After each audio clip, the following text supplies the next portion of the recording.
بسم اللہ الرحمن الرحیم۔ السلام علیکم ورحمۃ اللہ وبرکاتہ۔ اشہد ان لا الہ الا اللہ وحدہ لا شریک لہ واشہد ان محمدا عبدہ ورسولہ، اما بعد۔ قال اللہ سبحانہ وتعالی لقد کان لکم فی رسول اللہ اسوۃ حسنہ۔ محترم سامعین، اس سے پہلے کے درس میں ہم لوگوں نے مسلمانوں کی دو ہجرتیں حبشہ کی جانب، پہلی ہجرت اور دوسری ہجرت، پہلی ہجرت میں 15 افراد اور دوسری ہجرت میں 80 پر 2 مرد اور 18 عورتوں کی ہجرت کی بات الحمدللہ ہم لوگوں نے سنی ہے۔ اور پھر نجاشی بادشاہ کے پاس حضرت جعفر بن ابی طالب رضی اللہ عنہ کا جو مباحثہ ہوا، اور مشرکین مکہ نے حضرت عمرو بن عاص کو اور عبداللہ بن ربیعہ کو اس مقصد کے لیے نجاشی بادشاہ کے پاس بھیجا تھا کہ یہ مسلمانوں کو واپس مکہ مکرمہ لے کر آئے۔ اس مقصد کے پیش نظر مشرکین مکہ نے ان دونوں افراد کو بھیجا۔ یہ مکہ کے بڑے چالاک لوگ مانے جاتے تھے۔ بہرحال یہ لوگ چلے گئے، لیکن اپنے اس مشن میں وہ لوگ ناکام اور نامراد مکہ مکرمہ لوٹے۔ تو جب یہ لوگ واپس لوٹے، مشرکین مکہ پریشان ہو گئے کہ جس مقصد کے تحت انہوں نے بھیجا ان دونوں کو، وہ مقصد میں ناکامیاب ہو گئے، اور انہیں اس بات کی تکلیف تھی کہ جو لوگ مسلمان ہوئے ہیں وہ لوگ ملک حبشہ میں بڑے چین و سکون کے ساتھ، اطمینان کے ساتھ زندگی بسر کر رہے ہیں۔ اس کی وجہ سے بڑی تکلیف ان لوگوں کو ہو رہی تھی، لہذا جو لوگ مکہ میں باقی رہ گئے تھے ان لوگوں پر مزید انہوں نے تکلیفیں ڈھانا، مصیبتوں کے پہاڑ توڑنا انہوں نے شروع کیا۔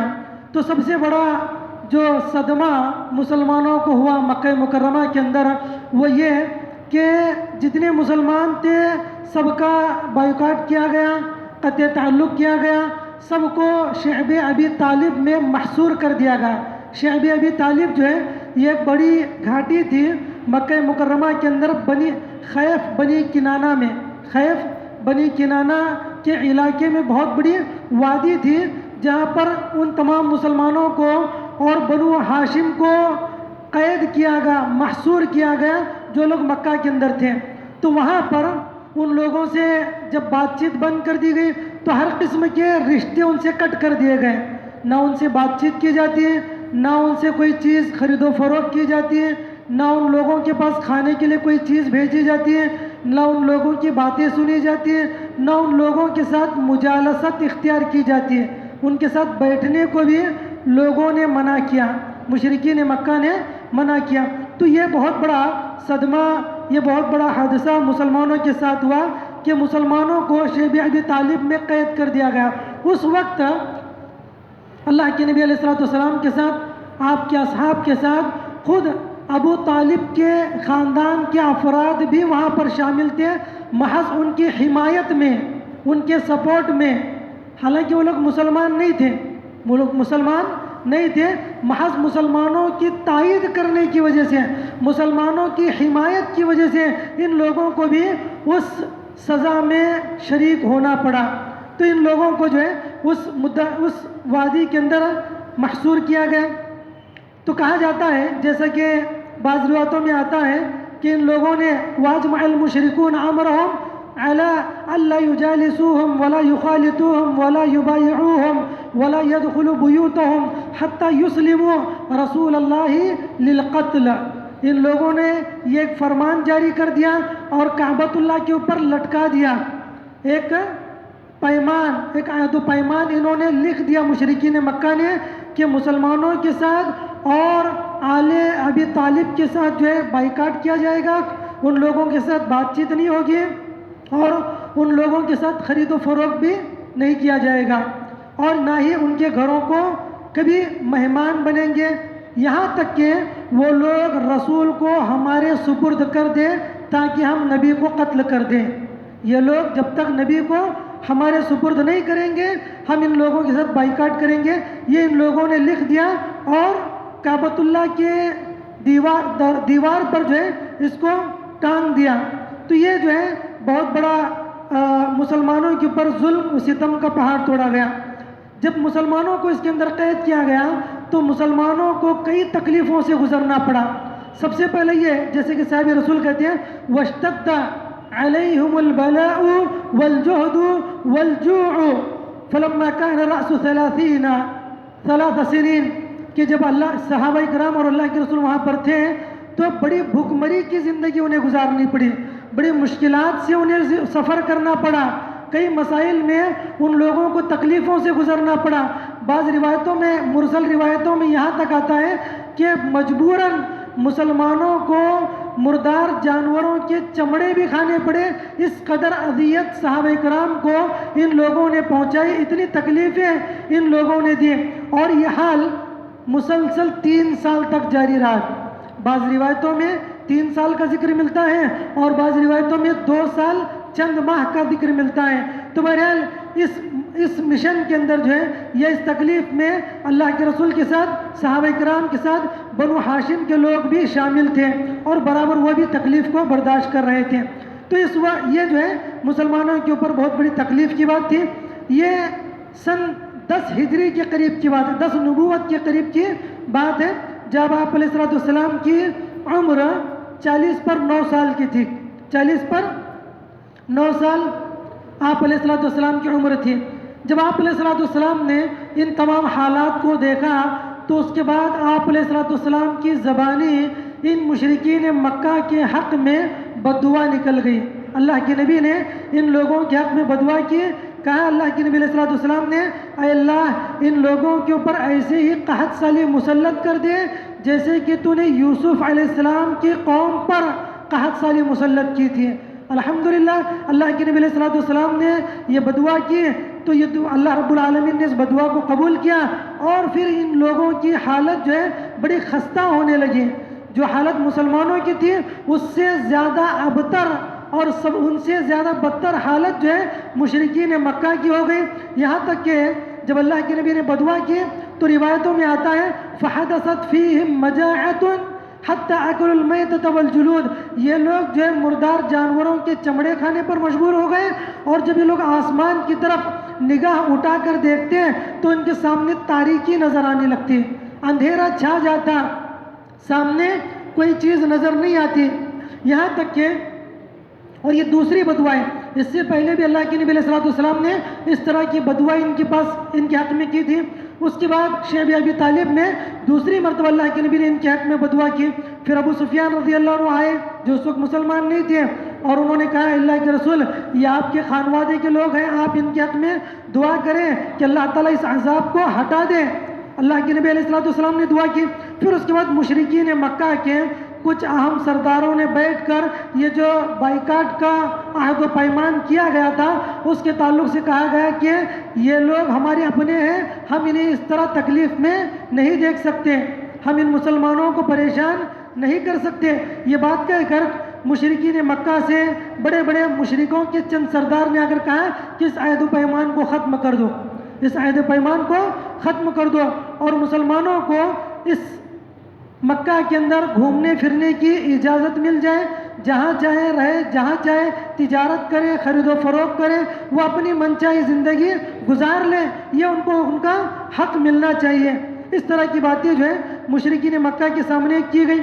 تو الحمدللہ کئی لوگوں نے اس بات کو تسلیم بھی کیا اور جو عہد و پیمان انہوں نے کعبۃ اللہ کے اوپر باندھ رکھا تھا اور اس کو پھاڑنے کے بعد بھی کہا کہ اس کو پھاڑ دیا جائے تو اللہ رب العالمین نے نبی کریم صلی اللہ علیہ وسلم کی جانب وحی کی کہ یہ جو عہد و پیمان لگا ہوا ہے اس کو پھاڑنے کی حاجت نہیں بلکہ اللہ نے اس کو خود ہی پھاڑ دیا ہے. دیمک نے اس کو چاٹ لیا ہے, دیمک نے اس کو ختم کر دیا ہے. جب جا کر دیکھا گیا تو واقعی دیمک نے اس عہد و پیمان کو ختم کر دیا تھا. تو یہ مکہ کے اندر شیخ ابی طالب کی 2.5 سالہ زندگی یا 3 سالہ زندگی تھی جو مسلمانوں کے اوپر بہت بڑی تکلیفوں کے ساتھ گزری تھی۔ اس کے بعد جب لوگ باہر آئے اس کے بعد نبی کریم صلی اللہ علیہ وسلم کے اوپر ایک اور بڑا سانحہ پیش آیا، نبی کریم صلی اللہ علیہ وسلم کے ساتھ ایک اور بڑا حادثہ پیش آیا، وہ یہ کہ آپ علیہ السلام کے دنیا کے سب سے بڑے حمایتی، سب سے بڑے سپورٹر، سب سے بڑے مؤید، تائید کرنے والے آپ کے چچا ابو طالب کی وفات ہو گئی۔ یہ آپ علیہ السلام کے لیے بہت بڑی ناگہانی آفت تھی جو اس دنیا کے اندر پیش آئی۔ جب یہ لوگ وہاں سے باہر نکلے تو اسی سال جو ہے انہی چند دنوں کے بعد ابو طالب کی وفات کا سانحہ پیش ہے۔ وفات کے قریب جب یہ مرض الموت میں تھے نبی کریم صلی اللہ علیہ وسلم کے پاس حاضر ہوئے، اور جب لوگوں کو پتہ چلا مشرکین مکہ کو کہ ابو طالب کی وفات کے وقت قریب آ چکا ہے، وہ سکرات کی حالت میں ہے، مرض الموت میں ہے، تو یہ لوگ بھی حاضر ہوئے۔ وہ انہیں اس بات کا ڈر تھا کہ کہیں آخری وقت میں ابو طالب مسلمان نہ ہو جائے، آخری وقت میں کہیں ابو طالب مسلمان نہ ہو جائے، یہ ڈر انہیں ستا رہا تھا، یہ ڈر انہیں کھائے جا رہا تھا۔ یہ لوگ ابو طالب کی خدمت میں حاضر ہوئے اور خود اللہ کے نبی علیہ السلام بھی ان کی خدمت میں پہنچے، اور آپ علیہ السلام نے کہا یا عمی قل لا الہ الا اللہ اشہد لک بہا یوم القیامہ وفی روایہ احاج لک بہا عند اللہ۔ اللہ کے نبی نے کہا اے میرے چچا تم کلمہ لا الہ الا اللہ پڑھ لو، لا الہ الا اللہ کا اقرار کرو، میں اللہ کی بارگاہ میں تمہارے حق میں حجت کروں گا، میں تمہارے حق میں اللہ کی بارگاہ میں سفارش کروں گا۔ اے میرے چچا آپ کلمے کا اقرار کرنا، لیکن وہاں پر بیٹھے ہوئے مشرکین اور سرداران قریش کہتے تھے اترغب عن ملت عبد المطلب، اترغب عن ملت عبد المطلب، اے ابو طالب تم نے اپنی پوری زندگی عبد المطلب کے دین پر گزارا، کیا مرنے سے قریب اس دین سے پلٹ جاؤ گے؟ کیا اس دین سے پلٹ جاؤ گے؟ بار بار وہ یہ کہنے لگے۔ بالآخر ابو طالب کی وفات جو ہے اسی بات پر ہوئی کہ انا ملتی عبد المطلب او کما قال، کہ میں اپنے باپ عبد المطلب کے دین پر مر رہا ہوں۔ اس بات کے بعد جو ہے ان کی وفات ہو گئی۔ تو اس کے بعد اللہ کے نبی علیہ السلام پر اللہ نے آیت نازل کی اور اللہ نے یہ بتا دیا کہ اے نبی آپ کے چاہنے سے یا نہ چاہنے سے کسی کو ہدایت نہیں مل سکتی۔ آپ بڑے حریص تھے کہ مسلمان ہو جائیں، لیکن اللہ نے ان کے مقدر میں نہیں لکھا تھا۔ اللہ نے آیت نازل کی انک لا تہدی من احببت ولکن اللہ یہدی من یشاء، اے نبی آپ جسے چاہے ہدایت نہیں دے سکتے، ہدایت اسی کو ملتی ہے جسے اللہ ہدایت دینا چاہے۔ یہ آیت کریمہ اللہ رب العالمین نے نازل کی۔ تو یہ آپ علیہ السلام کے اوپر جو ہے بڑی تکلیف کی بات تھی کہ ایک بہت بڑا ستون جو آپ علیہ السلام کے لیے اس دنیا کے اندر تھا، جس ستون کے پیچھے آپ علیہ السلام کی دعوتی سرگرمیاں چل رہی تھی، دعوتی نشاطات چل رہے تھے، وہ ستون جو ہے ٹوٹ گیا۔ وہ سہارا جس نے زندگی بھر آپ علیہ السلام کا سہارا بنا اور ہر قدم پر آپ کے آگے رہے، مشرکین مکہ کے سامنے سینہ سپر کھڑے رہے، آخرکار جو ہے ان کی وفات ہو گئی، جس پر نبی کریم صلی اللہ علیہ وسلم کو بڑا صدمہ ہوا، بڑی تکلیف ہوئی، اور یہاں تک کہ آپ علیہ السلام نے ان کے حق میں مغفرت کی دعا بھی شروع کر دی۔ آپ علیہ السلام نے ان کے حق میں مغفرت کی دعا کی، جبکہ کسی مشرک کے حق میں مغفرت ہرگز جائز نہیں ہے۔ آپ علیہ السلام مغفرت کی دعا کرتے رہے، اور آپ نے یہاں تک کہا کہ میں برابر بأن يستغفر له الله ما لم ينهى عن ذلك، میں برابر ان کے حق میں دعا کرتا رہوں گا، مغفرت کی دعا کرتا رہوں گا، یہاں تک کہ اللہ تعالیٰ خود مجھے منع نہ کر دے، اللہ تعالیٰ خود مجھے منع نہ کر دے۔ تو بالآخر اللہ رب العالمین کا قانون ہے، اللہ تعالیٰ کا دستور ہے کہ مشرکین کا معاملہ ایک ہی ہوگا۔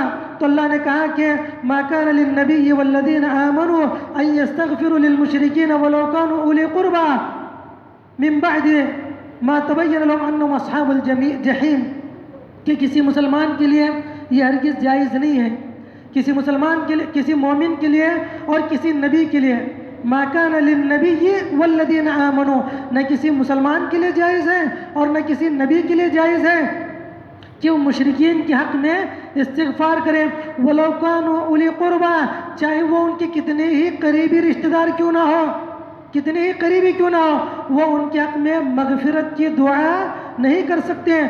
ہاں اگر وہ زندہ ہیں تو ان کے حق میں ہدایت کی دعا کر سکتے ہیں، لیکن مرنے کے بعد، شرک پر مرنے کے بعد ان کے حق میں مغفرت کی دعائیں نہیں کی جا سکتی۔ یہ اللہ رب العالمین نے بیان کیا اور بتایا کہ من بعد ما تبین لهم انہم اصحاب الجحیم، اللہ نے یہ مقدر کر دیا ہے، اللہ نے طے کر دیا ہے کہ یہ جہنم میں داخل ہونے والے ہیں۔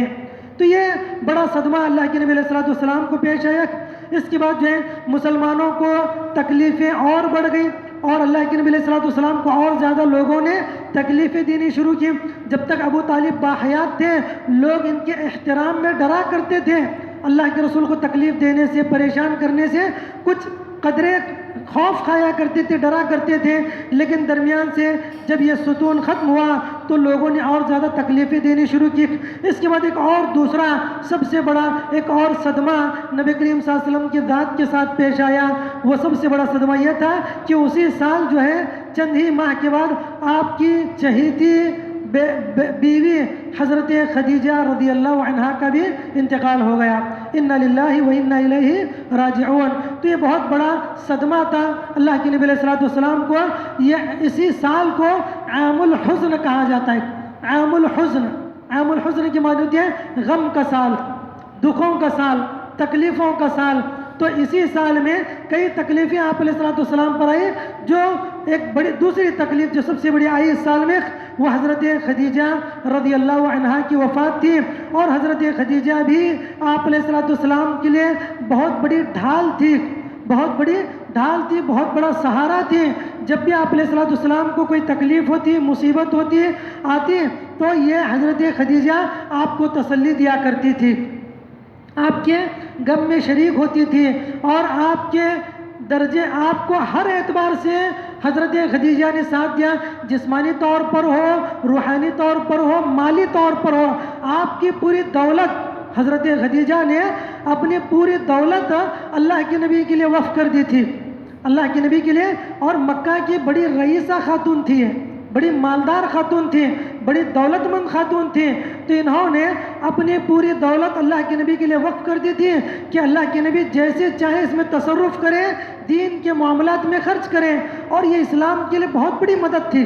اللہ کے رسول جو ہے نبی ہونے سے پہلے کام کیا کرتے، کسب معاش میں مصروف تھے، لیکن نبی بنائے جانے کے بعد نبی کام نہیں کیا کرتے تھے، بلکہ جو کچھ حضرت خدیجہ کی دولت تھی اسی پر گزر بسر ہوتا، یہ جو مال فی آتا، یہ جو ہدایہ اور تحفے آتے، اسی پر آپ علیہ السلام کی زندگی بسر ہوا کرتی تھی۔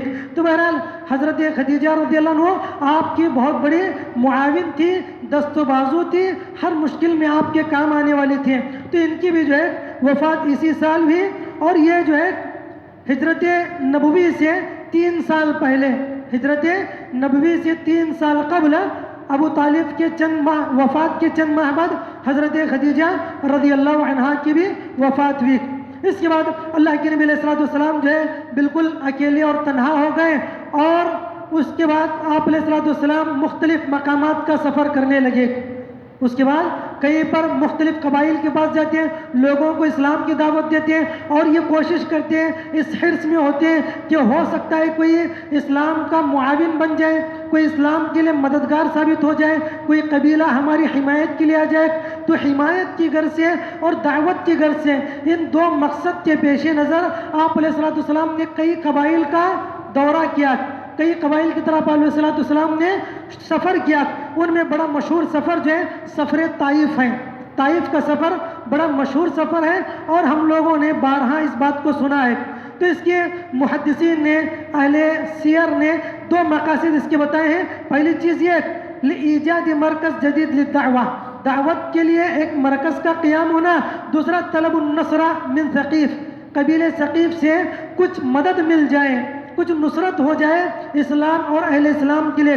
اس مقصد سے اللہ کے نبی علیہ السلام طائف کا سفر کیا آپ علیہ السلام نے، لیکن افسوس کہ جب آپ نے یہاں کا سفر کیا تو یہاں پر بھی آپ کو نامرادی ہاتھ لگے۔ آپ جس مقصد کے تحت گئے تھے وہ مقصد میں آپ کامیاب نہیں ہوئے۔ یہاں پر آپ علیہ السلام کے لوگ اسلام کی دعوت قبول کرنا تو دور کی بات، آپ کی تائید تو دور کی بات، یہاں کے اوباش لوگوں کو، یہاں کے شر پسند لوگوں نے اوباشوں کو نبی کے پیچھے لگا دیا کہ نبی کو ماریں، نبی کو پیٹیں۔ یہ آپ علیہ السلام کے ساتھ ان لوگوں نے معاملہ کیا۔ آپ علیہ السلام 10 دن سے زیادہ وہاں پر رہے، مختلف مقامات پر گھومتے ہوئے 10 دن سے زیادہ آپ علیہ السلام طائف کے مقام پر رکے رہے، اور وہاں پر بڑی تکلیفوں کا آپ کو سامنا کرنا پڑا، بڑی مشقتوں کا آپ کو سامنا کرنا پڑا۔ دیکھیے طائف میں آپ نے جو تکلیف برداشت کی اس کو آپ نے زندگی میں کبھی نہیں بھولا۔ جو تکلیف، جو صدمہ، جو اذیت آپ کو طائف میں پہنچی، دنیا کے اندر کبھی کسی جنگ میں یا نبی کی زندگی میں کبھی اتنی تکلیف آپ کو نہیں ہوئی، نہ تو ہجرت سے پہلے اور نہ ہجرت کے بعد۔ حضرت عائشہ رضی اللہ عنہا نے آپ علیہ السلام سے پوچھا، کہا کہ هل اتى عليك يوم كان اشد من يوم احد، اے اللہ کے نبی کیا آپ پر کوئی ایسا بھی دن گزرا ہے جو احد کے دن سے زیادہ سخت ہو؟ احد کے دن اللہ کے نبی علیہ السلام کو جو تکلیفیں پہنچی ہیں ہم لوگوں نے سنا ہے بارہا، اور پھر آگے بھی آئے گا کہ آپ کے 2-4 دانت شہید ہو گئے، آپ کے لوہے کے جو خود تھا وہ آپ کے گالوں کے اندر جو ہے جذب ہو گیا ہے، داخل ہو گیا، جس کی وجہ سے آپ علیہ السلام کے دانت شہید گر گئے اور خون بہنے لگا۔ کئی تکلیفیں آپ کو آئی، احد کے تاریخ میں انشاءاللہ آئے گا۔ تو وہ بہت تکلیف دہ دن تھا، اور اس وقت اللہ کے نبی نے کہا تھا کیف یفلح قوم شجوا نبیہم، وہ قوم کیسے کامیاب ہو سکتی ہے جو اپنے نبی کو زخمی کر دے، کیف یفلح قوم شجوا نبیہم۔ تو حضرت عائشہ نے پوچھا، اے اللہ کے رسول احد کے دن سے زیادہ کوئی سخت دن آپ پر گزرا ہے کیا؟ تو آپ علیہ السلام نے کہا لقد لقیت من قومک وکان اشد ما لقیت منهم یوم العقبہ اذ عرضت نفسی علی ابن عبد یالیل، کہا کہ میرے اوپر اے عائشہ تیرے قوم کی جانب سے سب سے بڑی جو تکلیف ہوئی ہے، مجھے جو اذیت پہنچی ہے وہ اس دن ہے جس دن میں نے اپنے آپ کو عبد یالیل کے پاس پیش کیا تھا۔ عبد یالیل یہ مکہ طائف ثقیف کا ایک بڑا قبیلہ تھا، تو اس خاندان کے اوپر انہوں نے اللہ کے نبی نے اپنے آپ کو پیش کیا، دعوت کو پیش کیا۔ تو اللہ کے نبی نے کہا اس وقت فلم یجیبونی الی ما اردت، کہا کہ ان لوگوں نے میری دعوت کو تو قبول نہیں کیا لیکن میرے اوپر انہوں نے اوباشوں کو مسلط کر دیا، انہوں نے مجھے بڑی تکلیفیں پہنچائی، وانا محموم علی وجہی، میں بڑے پریشان حال میں وہاں سے واپس لوٹا۔ یہ اللہ کے نبی علیہ السلام نے کہی۔ حالانکہ دیکھیے اللہ کے نبی کو نبوت سے پہلے، ہجرت سے پہلے بھی کئی تکلیفیں آئیں، جیسے کہ عقبہ بن ابی معیط نے آپ کے اوپر اونٹ کی اوجڑی ڈالی، ایک مرتبہ عقبہ بن ابی معیط نے آپ کے گردن میں رسی ڈال کپڑا ڈال کر کھینچا، کئی مرتبہ جو اس طرح کی تکلیفیں آپ پر ہوئی، لیکن اور پھر احد کے دن بھی تکلیفیں ہوئی، بہت ساری تکلیفیں، اس کے باوجود اللہ کے نبی طائف کا ذکر کر رہے ہیں، طائف کا ذکر کر رہے ہیں، تو اندازہ کریں کس قدر تکلیفوں سے آپ کو گزرنا پڑا ہوگا اور کتنی سختی کا یہ دن رہا ہوگا۔ تو اس دن سے اللہ کے نبی علیہ السلام جو ہے گزرے، اور جب وہاں سے آپ لوٹ رہے تھے تو مشہور حدیث ہے کہ اللہ کے نبی علیہ السلام جب واپس لوٹ رہے تھے تو حضرت جبریل علیہ السلام جو ہے وہاں پر آئے اور انہوں نے کہا کہ اے محمد تمہاری قوم نے تمہارے ساتھ جو معاملہ کیا ہے اس کو اللہ نے دیکھ لیا ہے، ان اللہ عز وجل قد سمع قول قومک لک وما ردوا علیک، آپ کا جو معاملہ ہوا ہے ان کے ساتھ اللہ نے سب سن لیا اور دیکھ لیا ہے، اور وقد بعث الیک ملک الجبال، فرشتے کو، پہاڑوں کے فرشتے کو اللہ نے بھیج دیا ہے تاکہ وہ کام کر گزرے بما شئت فیہم، تم جو ان کے حق میں کہو گے، تم ان مشرکین کے حق میں، طائف والوں کے حق میں جو فیصلہ کرو گے وہ ان کے حکم میں نافذ ہوگا، ان کے حق میں نافذ ہوگا۔ پھر فرشتے نے آواز لگائی، فنادانی ملک الجبال وسلم علیہ، کہتے اللہ کے نبی نے کہ پہاڑ کے فرشتے نے مجھے آواز دی اور مجھے سلام کیا اور کہا اے محمد اللہ نے ان چیزوں کو سن لیا جو ان لوگوں نے تمہارے ساتھ کیا ہے جو معاملہ، اور اللہ نے مجھے بھیجا ہے تاکہ میں وہ کام کروں جو آپ ان کے حق میں چاہتے ہیں۔ اے اللہ کے نبی آپ بتائیے، فما شئتا، تم کیا چاہتے ہو؟ ان شئتا ان اطبق علیہم الاخشبین، اگر تم چاہو تو میں اس قبیلے کو، اس گاؤں کو مکہ کی 2 پہاڑیوں کے درمیان پیس دوں گا، اگر تمہارا یہ ارادہ تو۔ ان شئتا ان اطبق علیہم الاخشبین، 2 مکہ کی بڑی پہاڑیوں کے درمیان میں پیس دوں گا۔ لیکن دیکھیے اللہ کے نبی علیہ الصلوۃ والسلام حریص علیکم بالمؤمنین رؤوف الرحیم، اللہ کے نبی بڑے حریص تھے، رؤوف الرحیم تھے، بڑی شفقت والے تھے اللہ کے نبی علیہ الصلوۃ والسلام۔ اپنی قوم کے تعلق سے اتنی تکلیفیں کھا کر بھی، کھا کے پتھر دے دعا سب کی بس کی بات نہیں، شاعر کہتا ہے، تو اتنی تکلیفوں کے باوجود بھی اللہ کے نبی نے کیا کہا؟ فرشتے سے اللہ کے نبی نے کہا بل ارجو ان یخرج اللہ من اصلابہم من یعبد اللہ وحدہ ولا یشرک بہ شیئا، کہا کہ ہرگز نہیں، میں یہ نہیں چاہتا کہ تم ان کو عذاب کے اندر مبتلا کرو، بلکہ مجھے اللہ کی ذات سے امید ہے، اللہ کی ذات سے مجھے امید ہے کہ اللہ تعالیٰ ان کی نسل سے ایسی قوم کو پیدا کرے گا جو یقیناً اکیلے اللہ کی عبادت کرے گی، من یعبد اللہ وحدہ، جو اکیلے اللہ کی عبادت کرے گی، لا یشرک بہ شیئا، اور جو کسی اور کے ساتھ شریک، اللہ کے ساتھ کسی اور کو شریک نہیں کرے گی۔ تو اللہ کے نبی علیہ الصلوۃ والسلام نے ان کے حق میں حسن ظن رکھا، اور الحمدللہ آپ کے حسن ظن کے مطابق مکہ سے بڑے بڑے نامور لوگ پیدا ہوئے جنہوں نے اسلام کی بڑی خدمت کی آگے چل کر۔ بعد میں قبیلہ ثقیف جو ہے، جب ان کا گھیراؤ کیا گیا تو بیک وقت یہ لوگ مسلمان بھی ہوئے، اور بڑی حدیثیں قبیلہ ثقیف کے لوگوں نے حدیثیں بیان کی، اور اسلام کی نشر و اشاعت کے اندر ان لوگوں نے بڑا اہم کردار ادا کیا، اور بالخصوص اس قارہ ہندیہ کے اندر، قارہ ہندیہ یہ سب کانٹیننٹ ہندوستان، پاکستان، بنگلہ دیش کے اندر یہ بدعا نہ کرنے کا بہت بڑا اثر ہے۔ اللہ کے نبی نے قبیلہ ثقیف کے لیے بدعا نہیں کی، اسی قبیلہ ثقیف سے محمد بن قاسم رحمہ اللہ پیدا ہوئے، محمد بن قاسم ثقفی رحمہ اللہ پیدا ہوئے، جو قبیلہ ثقیف کے تھے، جنہوں نے ملک سندھ پر حملہ کیا۔ دیبل بڑا تفصیلی واقعہ ہے، راجہ داہر کے اوپر جو حملہ کیا راجہ داہر پر انہوں نے، اور دیبل کے قلعے کو فتح کیا، اور اس کے بعد جو ہے ایک لشکر کو جب لے کر نکلے وہاں سے، تو جس گاؤں سے جاتے ہیں لوگ کہتے ہیں کہ یہ تو بھگوان آ گئے، یہ لوگ کہتے ہیں کہ بھگوان آ گئے، اور بعض یہ کہتے ہیں دیو آمدن۔ تو بہرحال بڑی تیزی سے الحمدللہ ان کے اخلاق اور کردار کی وجہ سے لوگ مسلمان ہوتے گئے، اور پورے ہندوستان، پاکستان، بنگلہ دیش کے اندر اسلام پہنچا۔ کئی مقامات سے کیرلا، کالیکٹ، گجرات اور جو ہے سندھ وغیرہ کے علاقے سے اسلام پھیلا، جن میں ایک بڑا حصہ محمد بن قاسم رحمہ اللہ کے ذریعے۔ تو یہ محمد بن قاسم قبیلے ثقیف کے رہنے والے تھے۔ تو بہرحال یہ جو ہے قبیلہ ثقیف کا واقعہ ہے، جو طائف کا واقعہ ہے، جو آپ علیہ الصلوۃ والسلام کے ساتھ پیش آیا۔ اس کے بعد جو ہے ایک بہت بڑی تسلی کی بات اللہ کے نبی علیہ الصلوۃ والسلام کے ساتھ یہ ہوئی کہ اتنی تکلیفوں کے بعد آپ کی تسلی کے لیے، آپ کی دلجوئی کے لیے اللہ رب العالمین نے آپ کو بہت بڑا انعام عطا کیا، بہت بڑا فضل عطا کیا، اور وہ فضل ہے اسراء اور معراج۔